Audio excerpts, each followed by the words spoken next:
അങ്ങകലെ ഖത്തറിൽ നിന്നും ഒരു ദൈവനിയോഗം പോലെയാണ് ഈ ദമ്പതികൾ ഇവിടെ എത്തപ്പെട്ടത്. ഖത്തർ പെട്രോളിയം കമ്പനിയിൽ ഉന്നത ഉദ്യോഗസ്ഥനായിരുന്ന മൗസ റാഷിദ് മുഹമ്മദ് സെയ്ഫും ഭാര്യ അൽ ഹസൻ അൽ അലിയും 2 വർഷം മുമ്പ് ഒരു സുഹൃത്തിനൊപ്പം മുംബൈ സന്ദർശിക്കാൻ എത്തിയതാണ്. അവിടെ നിന്ന് മറ്റൊരു സുഹൃത്തിന്റെ ക്ഷണം സ്വീകരിച്ച് കണ്ണവം എന്ന ഈ ചെറിയ ഗ്രാമത്തിലെത്തി. സംരക്ഷിക്കാൻ ആരുമില്ലാത്ത കുറെ കൊച്ചു പെൺകുട്ടികളുടെ സംരക്ഷണം ഏറ്റെടുക്കണമെന്ന ആശയമുണ്ടായത് ഒരു ദൈവനിശ്ചയമായിരുന്നുവെന്ന് ഇവർ പറയുന്നു. هذا خاص حق اليتيم. هذا خصوصي حق ايتام يعني ما في حق شيء ثاني بس يتيم خصوصي ما في هذه مدرسه يعني مدرسه ما في نشان يعني شيء ضروري شيء ثاني جامعه شيء ما في هذا خصوصي بس حق كفاله الايتام. وين يتيم ما في ماما ما في بابا يجي يتيم في ماما ما في بابا يجي.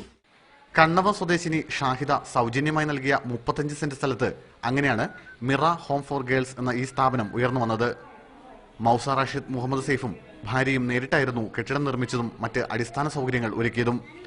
17 പെൺകുട്ടികളുണ്ട് ഇപ്പോഴിവിടെ. 50ഓളം പേരെ ഉൾക്കൊള്ളാനുള്ള സൗകര്യം സ്ഥാപനത്തിനുണ്ട്.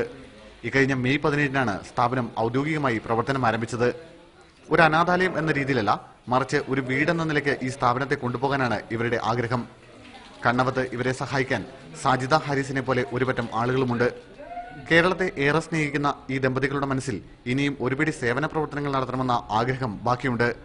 മീഡിയ 1 കണ്ണൂർ.